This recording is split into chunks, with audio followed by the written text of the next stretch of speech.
You have to manage it. It's different every time. Alexandra Eala reacts to Coco Gauff's racket smash at the Australian Open. Gaff's situation sparked a debate about television cameras in areas that, for many, should offer privacy for players. Several players supported Gaff, and eventually both the WTA and Tennis Australia committed to offering better privacy conditions for players. Meanwhile, Eala competed in her local WTA 125 Challenger in Manila, which is in its first edition.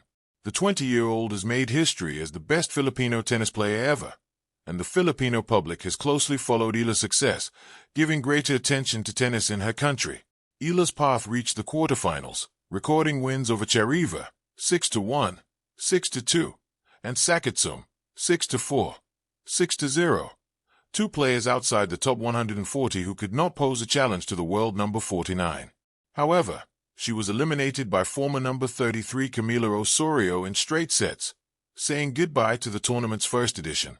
At the same time, the Filipina kept an eye on what happened this week at the Australian Open, where Aryna Sabalenka and Elena Rybakina will contest the title this Saturday.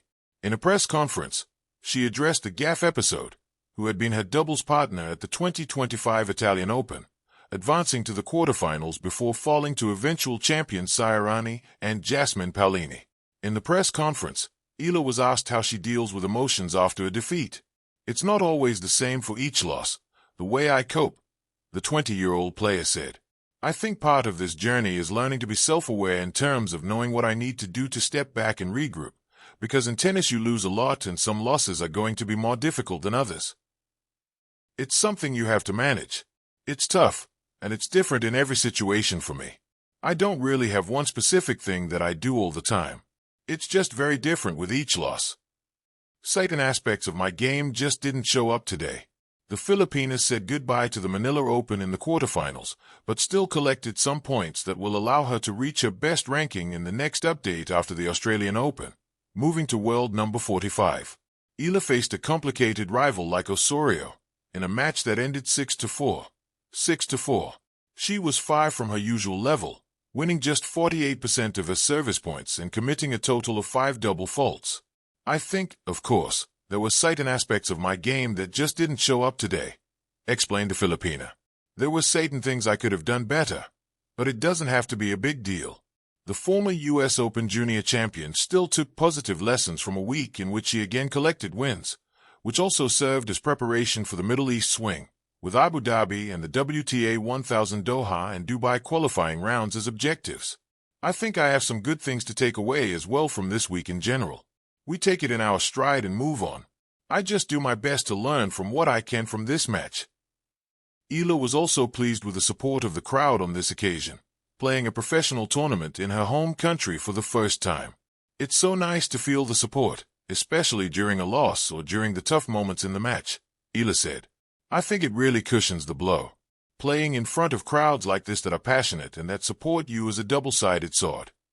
On one end, it does cushion the blow because you know that they are there for you and they support you.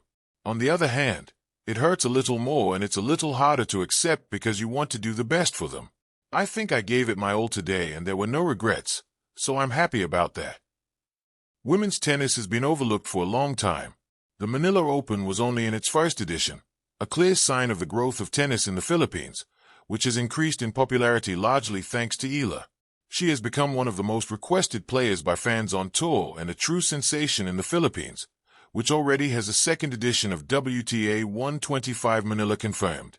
To have a WTA here, like I said, is a great stepping stone and I think a wake-up call for the people who are able to help and able to do something about it. This is a good stepping stone, like I've mentioned before. In my opinion, women's tennis especially has been overlooked for a long time, Eala commented. On top of tennis already not being such a popular sport here in the Philippines, I heard the other day that locally there were only 8 professional tournaments for men around the Philippines and only 2 for women. I think there's a lot of room for improvement, having just 2 professional tournaments for women tennis players.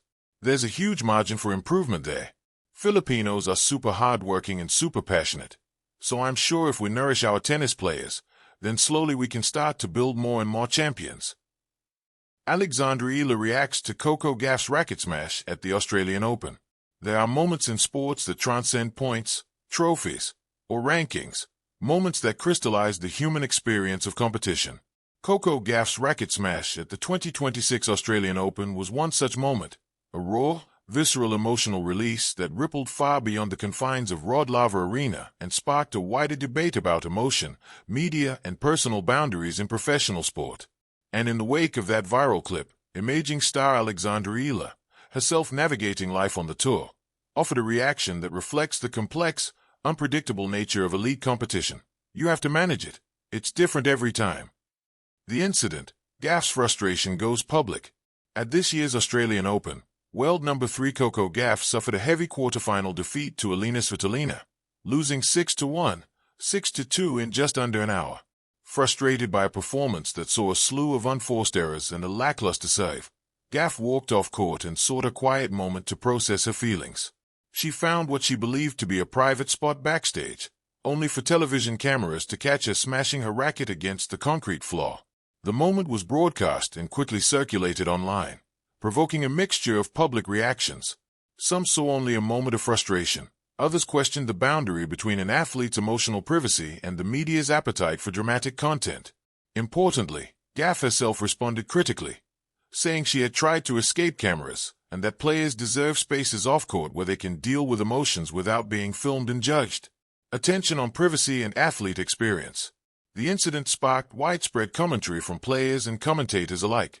Top players including Iga Swiatek openly supported Gaff's concerns about lack of privacy at tournaments, likening constant camera presence to being observed like animals in the zoo, and calling for more respectful boundaries for athletes.